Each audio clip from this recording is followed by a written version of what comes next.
Kumusta kaibigan? Ang kwento nating itatampok ngayon ay ang napakaganda at maaksyong pelikulang Ninth Company.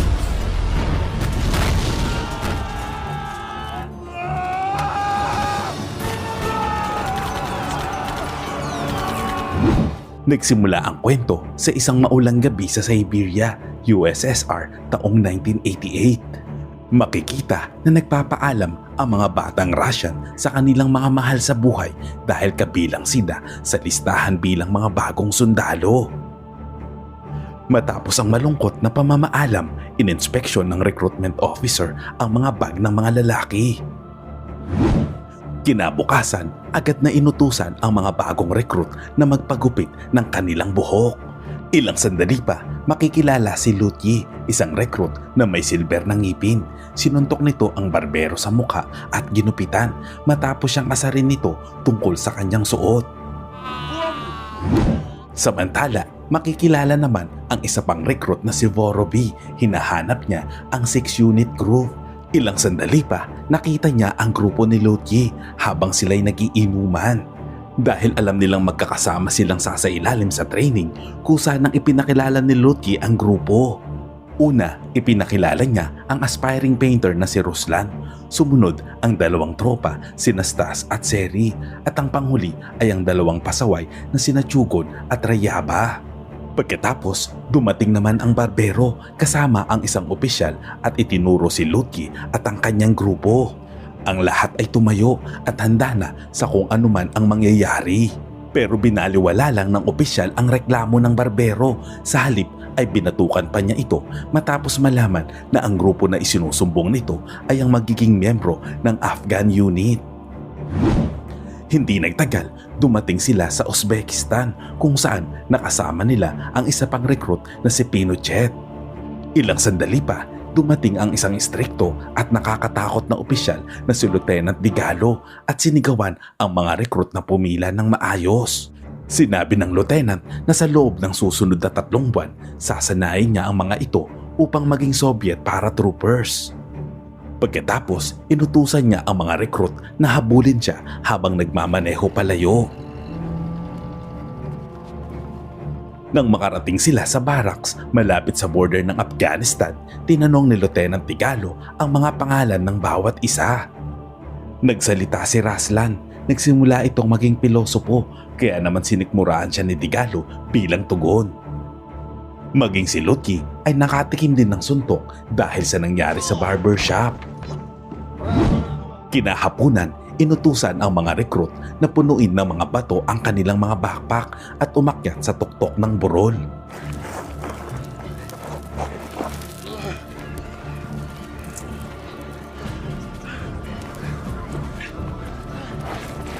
Hirap na hirap silang makarating sa itaas. Ilang sandali pa nang marating nila ito, pinagbubugbog naman sila ng mga sundalo at itinulak pabalik sa ibaba.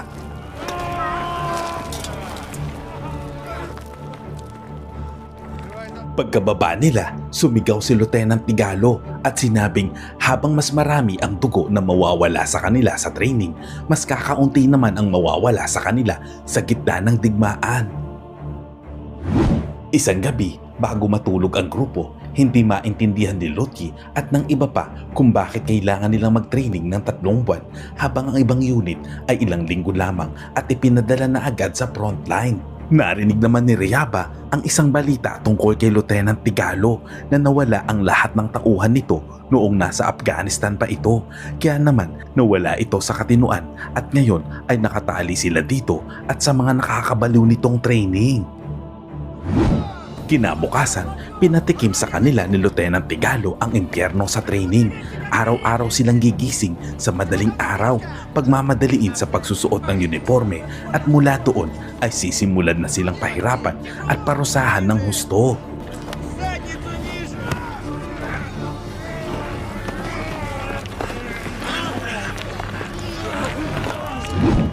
May isang pagkakataon na habang tumatakbo paakyat ng burol, nahuli si Chugon na jacket ang laman ng bag, imbes na mga bato.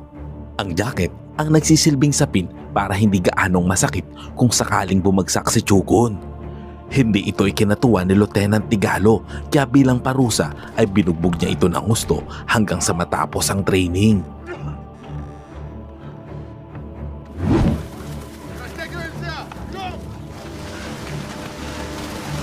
Makalipas ang ilang araw, habang nasa running exercises ang squad, bumagsak si Borobi at hindi na kinaya ang pagod. Agad namang bumalik sina Lotye at Chugun para buhatin ang kanilang kaibigan hanggang sa makarating sila sa tuktok ng burol.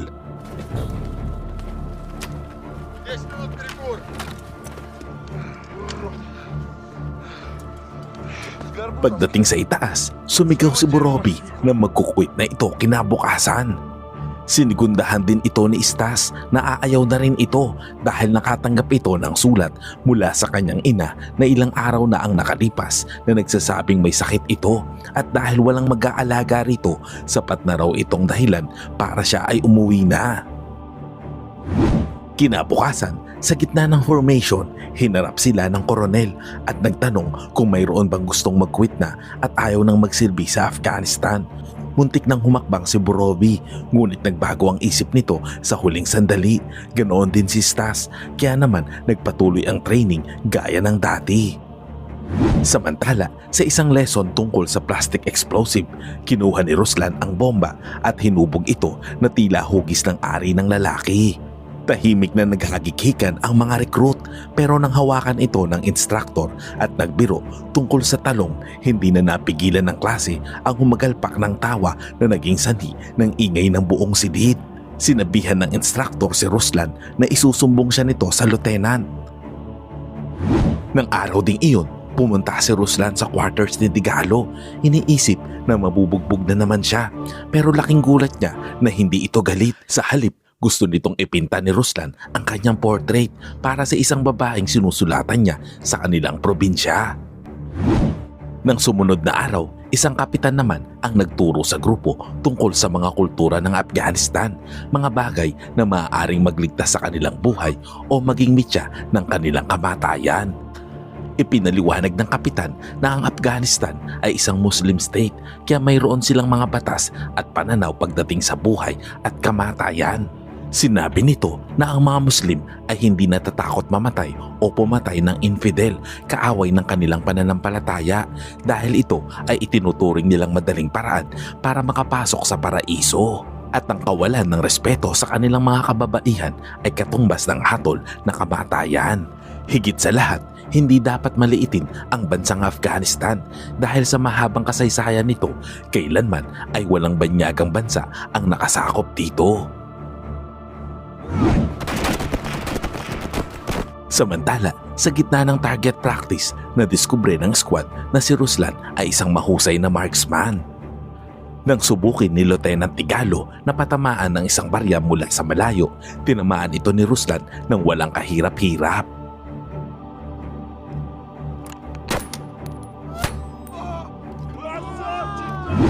Hindi nagtagal, inutusan na naman ang squad na akyatin ang matarik na burol. Sa pagkakataong ito, pinayuhan ni Lotye ang kanyang mga kasama na huwag ubusin ng lakas sa pag-akyat. Ang plano, hawakan ang mga binti ng mga paratroopers na naghihintay sa tuktok habang ang iba naman ay lalaban sa kanila.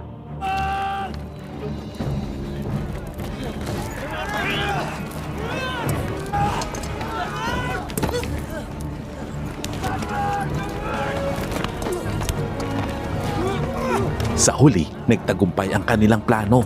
Naakyat din nila ang burol matapos ang napakaraming beses ng pagtatangka at hindi mapigilan ng buong squad ang magdiwang. Teka kaibigan, bago natin ipagpatuloy ay maaari ba akong makahingi ng like? Simpleng bagay lang yan pero napakalaking tulong sa akin yan. At kung hindi ka pa nakasubscribe sa aking channel ay pasubscribe naman po. Maraming salamat. Isang gabi, habang mahimbing na natutulog ang mga recruit, biglang pumasok si Lieutenant Tigalo na naka-full uniform at ginising ang buong grupo. Para siyang baliw na nagwala at nag-amok sa loob. Nang kumalma ang sitwasyon, basta na lamang umalis si Tigalo at bumalik sa kanyang quarters. Samantala, kalmado ang lahat na tila sanay na sila sa ganoong senaryo. Alam nilang nananaginip na naman ito ng masama.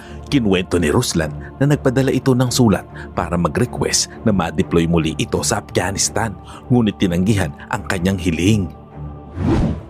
Sa huling araw ng training, ang samahang nabuo sa pawis at dugo ay naging dahilan upang maging malapit ang magkakaibigan.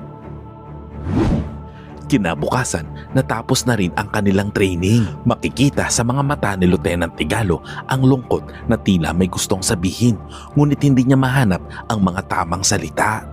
Sa halip, binigyan niya na lamang ito ng isang matikas na saludo habang pinapanood ang pag-alis ng mga bata. Samantala, pagkarating sa Bagram Air Base sa Afghanistan, sinalubong sila ng isang grupo ng mga sundalo na katatapos lang ng serbisyo at pauwi na sa kanilang tahanan. Ang isa sa mga paalis na sundalo ay nag-alok kay Lotji ng isang agimat na nagligtas sa kanya sa hindi mabilang na engkwentro at bakbakan. Ngunit sa sandaling lumipad ang transport plane na sakay ang mga sundalong pauwi na, tinamaan ito ng missile ng kaaway mula sa karating na bundok at ito ay bumagsak.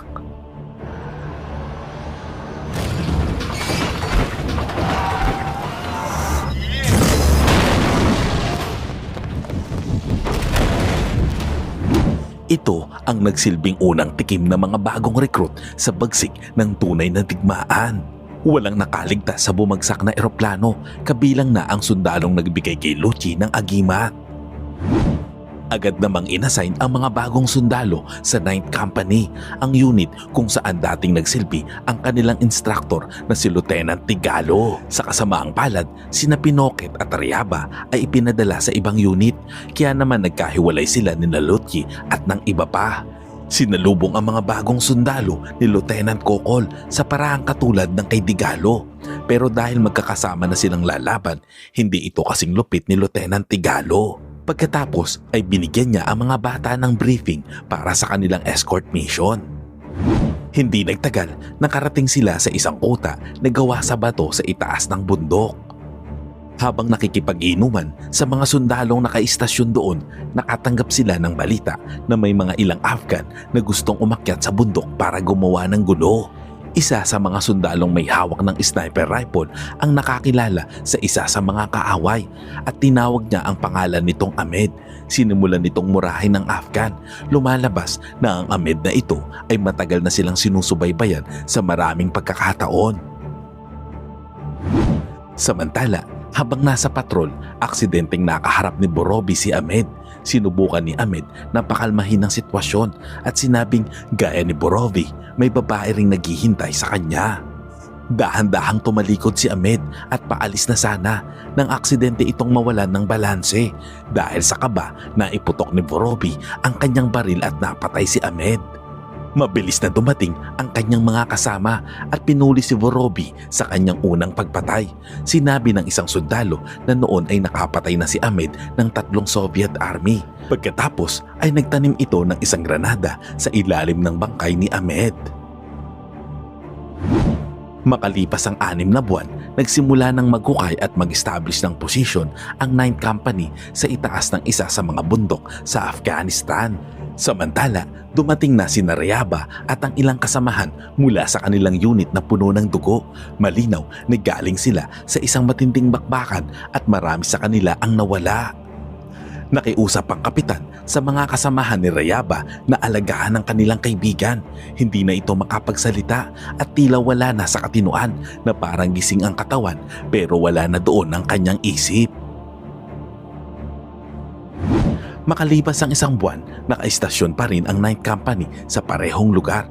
Sa mga sandaling iyon, nagdodrawing si Ruslan ng mga outline para sa tattoo ng kanyang squadmate nang tawagin naman siya ni Lieutenant Kokol. Inutusan siya ng opisyal na humanap ng posporo dahil paubos na ang kanilang supply. Nakakita naman si Ruslan ng isang lokal na nakatira sa bundok at nakiusap na makipagpalit ng dilata para sa posporo. Sinama ng lokal ang batang sundalo patungo sa kanilang village at sa loob ng kanyang bahay kung saan binigyan siya ng 2 kahon ng posporo. Pabalik na sana si Ruslan nang makasalubong niya ang commanding officer o CO kasama ang ilang tropa. Dahil walang alam ang CEO sa utos ni Kokol, sinuntok niya si Ruslan sa sikmura bilang parusa sa pag-alis sa kanyang pwesto. Makalipas ang ilang araw, isang convoy ng Soviet tank, truck at mga sundalo ang patungo sa posisyon ng 9th Company nang bigla silang ma-ambush.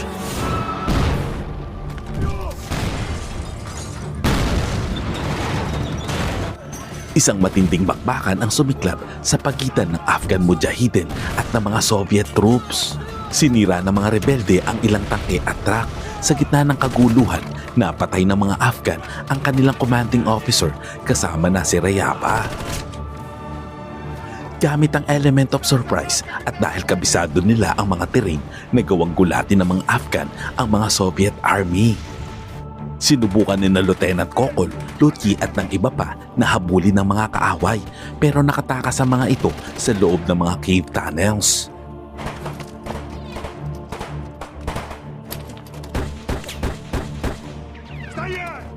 Hindi nagtagal, muling nagtipon ang buong platoon at nagpa siyang pumunta sa kalapit na village sa pag-asang mahuhuli ang mga rebelde. Inutusan naman ni Stas na suriin ang isang courtyard para sa anumang bakas ng kalaban. Sa mga sandaling iyon, mag-isa lamang siya kaya't maingat na ininspect ni Stas ang bawat sulok. Ngunit naging kampante siya at binaba ang depensa nang makakita ng isang batang lalaki, isang pagkakamali na naging mitya ng kanyang buhay. Sa isang iglap, binaril ng bata si Stas na agad na nagpabagsak sa kanya. Mabilis namang tumakbo si Lutyi sa pwesto ng kanyang kaibigan at nagpaulad ng bala na kumitil sa buhay ng bata. Binuhat ng buong squad si Stas palabas ng village at sinubukang pigilan ang pag-agos ng dugo. Subalit walang silang nagawa, nalagutan ng hininga si Stas at namatay habang ang kanyang mga kaibigan ay nawasak sa pangyayari. Kasunod ng pagkamatay ni Stas, nagpakawala ang mga Soviet Army ng daan-daang missile at tuluyang pinulbos ang buong village.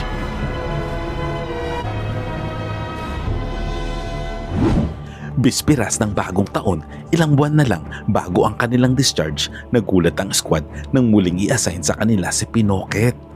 Agad na tumakbo sina Lutyi, Vorobi, Ruslan at Shugun para yakapin ang kanilang kapatid. Pagkatapos nito, nag-alay ng toast ang buong squad para sa kanilang mga yumaong kasamahan at nagparty ng todo. Kinaumagahan, lumabas si Ruslan malapit sa bangin para ipinta ang tanawin ng Afghanistan. Sa kabila ng magulo at madugong kasaysayan nito ay mayroon ding angking kagandahan ang bansa. Ngunit ng mga sandaling iyon ay mayroong isang grupo ng mga lalaking nakaitim ang biglang sumulpot sa likuran ni Ruslan. Nagawa pang balaan ni Ruslan ang kanyang mga kasama pero agad siyang binaril sa ulo. Tumalsik ang kanyang dugo sa canvas na nagsilbing huli niyang obra. Libo-libong mga Afghan ang sumugod para atakihin ang outpost ng Soviet Army.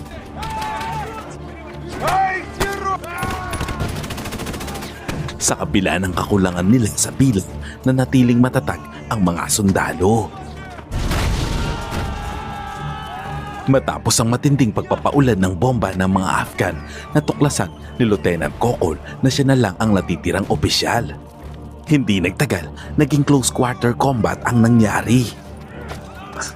Bumagsak si Lutyi sa lupa habang si Shugun naman ay nag-full on Rambo mode gamit ang kanyang machine gun. Pagkatapos ay nagkaroon ng matindi at brutal na bakbakan ang dalawang grupo. Sa huli, nagwagi ang mga Soviet Army. Pagod na pagod at kakaunti na lang ang natira sa kanila. Umaasa pa rin sina Kokol na makakaligtas sila. Ngunit ilang sandali pa, isang wave pa ng pag-atake ang nagsimula. Unti-unti nang nasasakop ng mga Afghan ang kanilang pwesto hanggang sa tuluyang napatay si Lieutenant Kokol at ang iba pang mga veterano.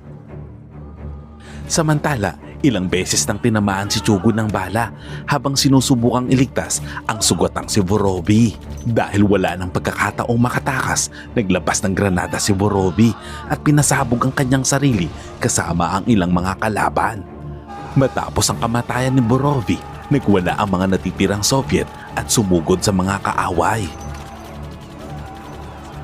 Namatay naman si Pinoket habang sumusugod at nakikipaglaban. Matapos ang ilang oras ng madugong bakbakan, kinuha ni Lutyi ang pamumuno sa 6 na nakaligtas sa 9th Company. Inipon nila ang mga natitirang bala, ngunit kulang na kulang ito. Ilang sandali pa, muling umatake ang mga Afghan. Sa kabilang banda ay handa namang ibigay ng mga paratroopers ang lahat hanggang sa huli. Sa kabutihang palad, 2 attack helicopters ang dumating para sumaklolo, ngunit huli na ang lahat dahil halos maubos na ang buong grupo. Nagtapos ang eksena kung saan si Lutyi na lang ang tanging nakaligtas. Tumayo siya ng matikas para i-report sa colonel na matagumpay na naipagtanggol ng 9th Company ang kanilang posisyon upang makadaan ng ligtas ang convoy. Ngunit ipinaalam ng colonel kay Lutyi na wala nang darating na convoy dahil umatras na ang buong hukbo mula sa Afghanistan at tapos na ang digmaan. Ibig sabihin, wala nang saysay ang kanilang pakikipaglaban at namatay ang buong squad nang wala ring kabuluhan dahil dito naging walang saysay ang buong digmaan. Mahigpit na niyakap ng colonel ang batang sundalo dahil alam niya ang hirap na pinagdaanan nito.